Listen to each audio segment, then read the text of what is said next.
Good afternoon, everybody, and welcome to today's edition of Conservatarian News and Commentary. The big issue of the day, obviously, is everything going on up in Minneapolis, but there's a lot that goes into that. And I'm just going to discuss that real quick.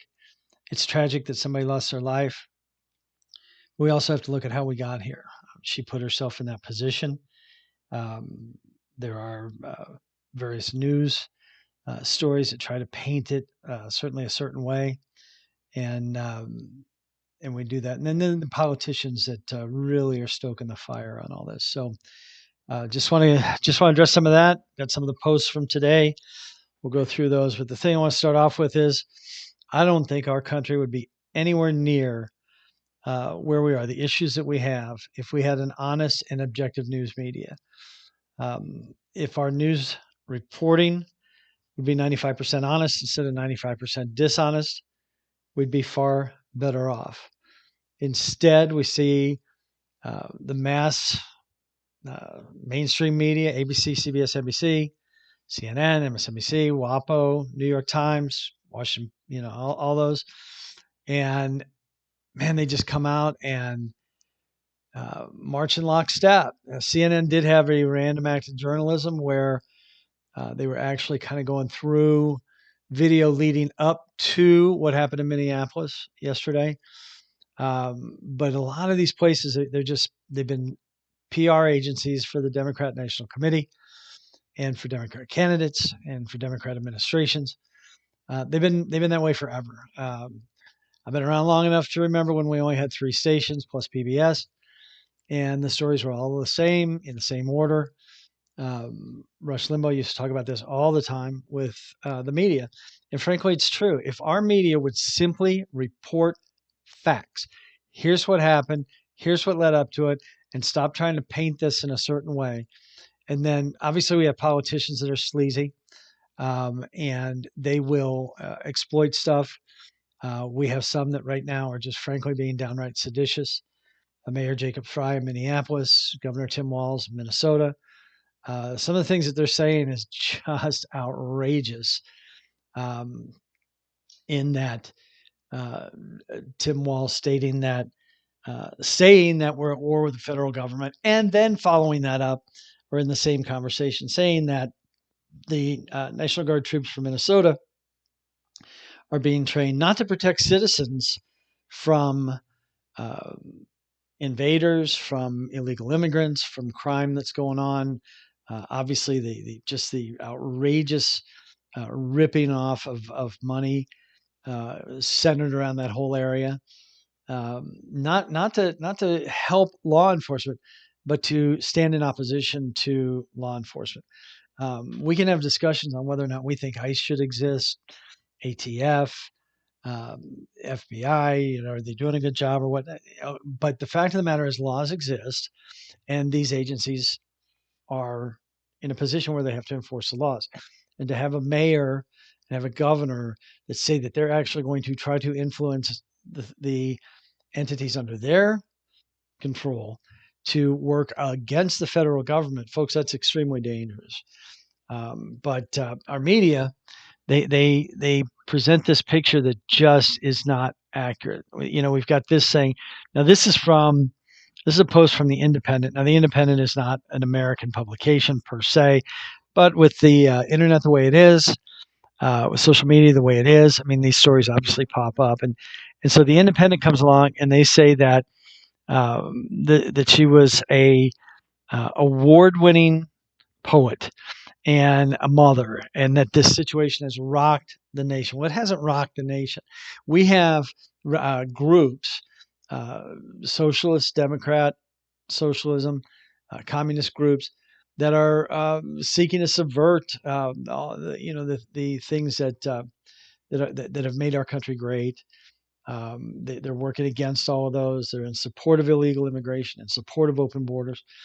And it hasn't rocked anything. Again, that's the dishonest press to say that that this situation is something that it's not.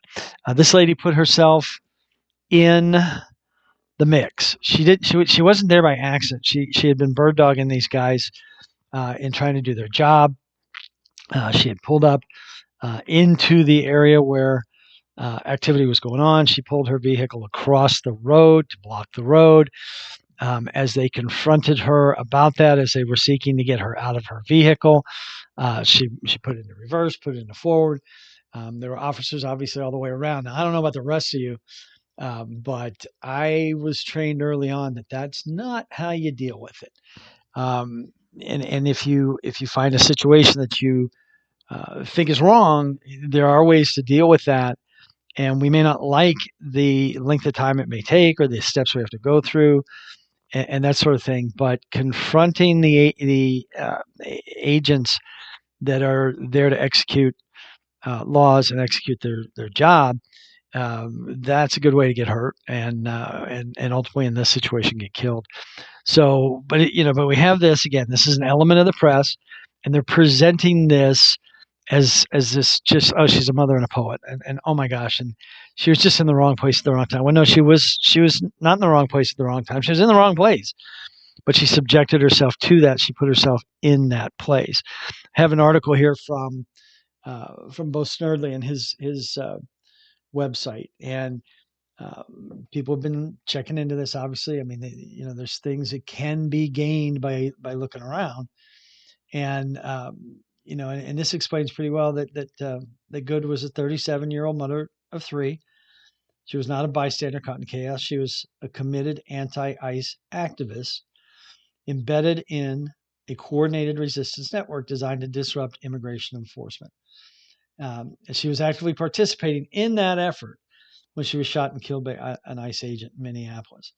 So so the stories are out there. The conflicts are out there, and um, are it's just amazing how our media, the big media, still gets a lot of people. I mean, this is they still get a lot of eyeballs, and they present things in a certain way that this poor pitiful woman just happened to stumble across and got shot by ICE. No, that is not at all what happened.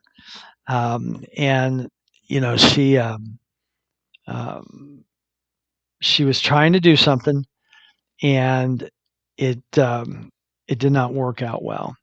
I love some of the memes around this one here. One of the millions of moms that made it home safely because she didn't try to run over an ICE agent. That goes along with this one up here that we posted.